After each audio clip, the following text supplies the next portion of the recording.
le président veut rompre avec certains éléments qu'on a mis en place à la conférence nationale et qui n'ont pas bien marché.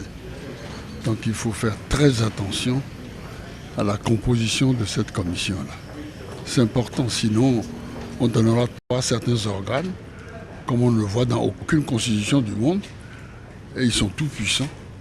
De l'avis unanime de la classe politique et même de la société civile béninoise, il faut une relecture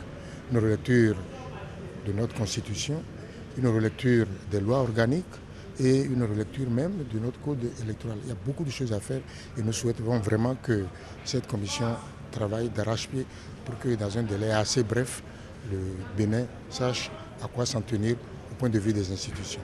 Moi, j'ai personnellement constaté que notre constitution a besoin un tout petit peu d'être adaptée mieux à la conception que nous faisons de l'exercice du pouvoir. Et avant que toute décision ne soit réellement prise, il faut associer le peuple. C'est une bonne initiative, si surtout elle est ouverte au plus grand nombre. Que chacun dise, selon lui, ce qui ne va pas. Pourquoi ça ne va pas? Qu'elle essaie d'analyser. Et que nous échangeons sur chaque point, que nous apportions des solutions aux institutions que nous éliminons. Et on espère que cette commission installée par le président de la République, qui est au fond, quand même il faut le dire, la troisième commission de réforme politique dans le pays, il y a une première présidée par le président Maurice Aranzo-Glélé, une deuxième par le président Joseph Emelefou, et celle-ci qui est présidée par le garde des Sceaux, mon excellent collègue, le professeur Joseph Dogbenou. Et donc, celle-ci est amenée à concrétiser, à transformer l'essai et à capitaliser tout ce qui a été dit. Je rêve d'un pays qui renaît politiquement, un pays qui est un modèle, mais qui consolide son modèle. Il y a d'abord ce qui importe au président de la République, ce qui lui tient à cœur. Je pense notamment au rééquilibrage des pouvoirs entre le pouvoir exécutif, législatif et judiciaire. Il y a ensuite la question des mandats qui préoccupe le président de la République. Mais au-delà de cela, c'est vrai qu'il a également parlé du système partisan sur le plan purement politique.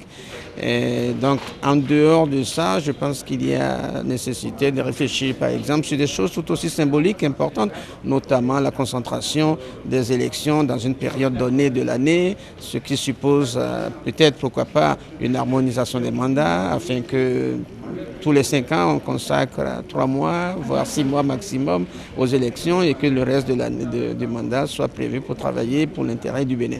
Ce qui se dessine n'est rien d'autre que ce que le président de la République, ancien candidat, avait prévu dans son projet de société.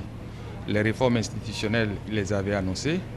Il a fait campagne sur cette base-là. Le caractère important de la prise en charge de ces réformes a nécessité de prendre en compte un certain nombre de personnalités, d'expériences et d'expertise, selon ses propres termes, pour mener à bien ces réformes-là qui sont importantes pour le devenir de notre pays.